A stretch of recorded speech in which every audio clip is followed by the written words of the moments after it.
opening up the season, and then we'll take questions from the guys. Sure. War Eagle, everybody. We're excited to get this 2018 season kicked off. You know, we started this second semester January the 10th, and we've been practicing now. We got 11 squad games in, and we open up and host Longwood University out of Virginia this Friday at 5. Saturday game time is at 1 o'clock, and Sunday is at 1 o'clock. And you know, it's been interesting with 3 new coaches. You know, having those guys get acclimated, get settled, and get connected with us. Also, you know, we have 17 returning baseball players, but 17 new players. So there's a lot of newness. There's a lot of excitement about the known and the unknown with our roster.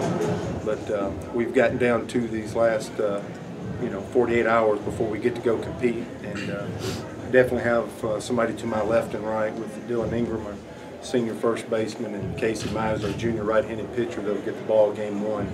2 guys I believe in to help me, that has been here with me, you know, last year to help lead us to get this 2018 season started off.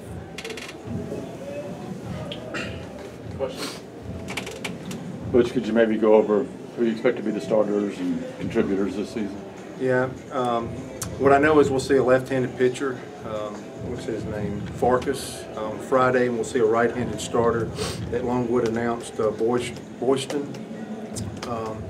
So I think we have more options. I think we have more depth this year than we've had. Of course, Casey gets the ball game one.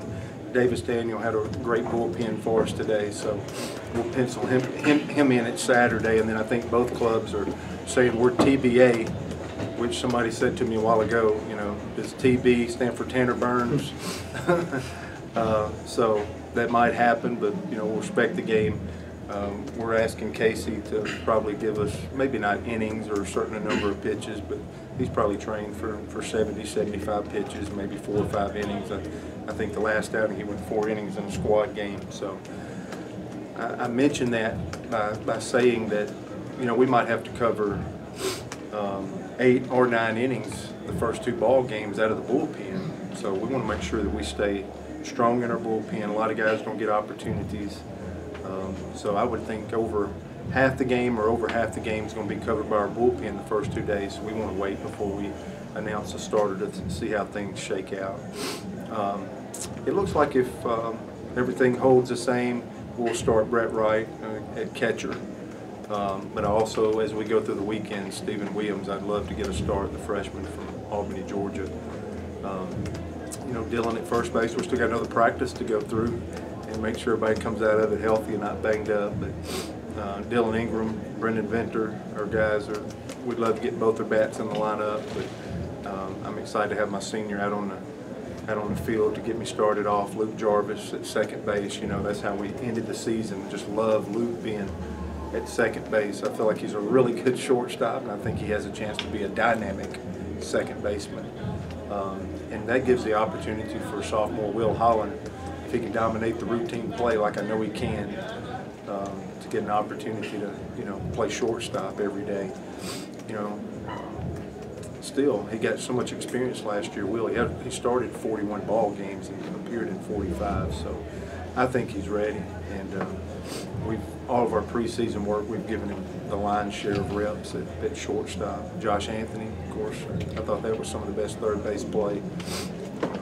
This will be my 17th consecutive year to be lucky enough to coach in the SEC, and I thought his defensive play at third base was tops at that position since I've been in the league. And Brendan Venter is one of those swing guys. He's been swinging it really well the last 2 weeks, and we got to keep finding a place for him to get in the lineup.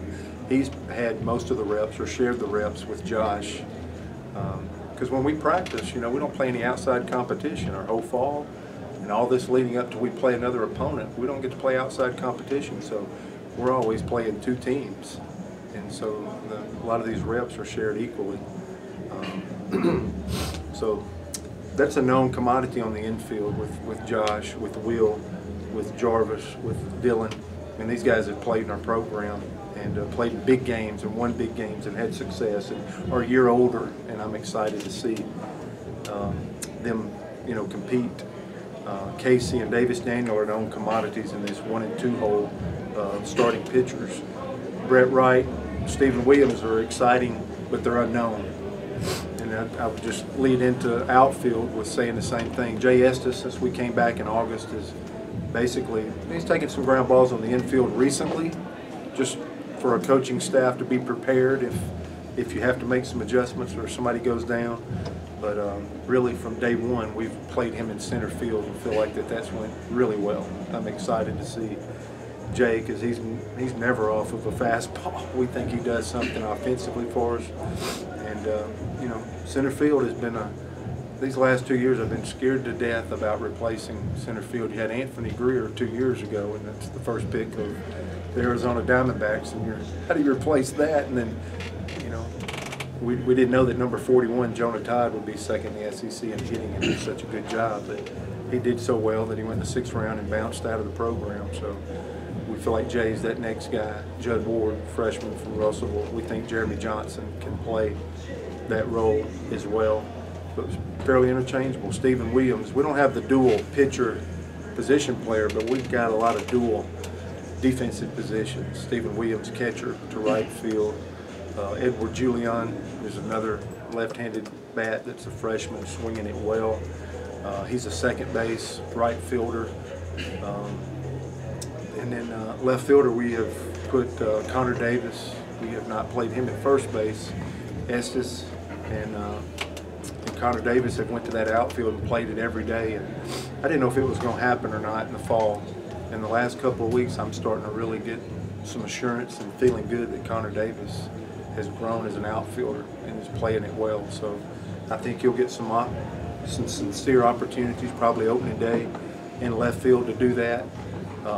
It allows us to get another bat in the lineup, which excites me. And you know, I know I'm probably leaving a guy or two out. Bowen McGuffin, a senior, is just steady. He checks so many boxes. That's a player you can trust. So he'll play a lot and get a lot of opportunities. But that's kind of a scan around the field of what I expect, kind of 2 deep. You think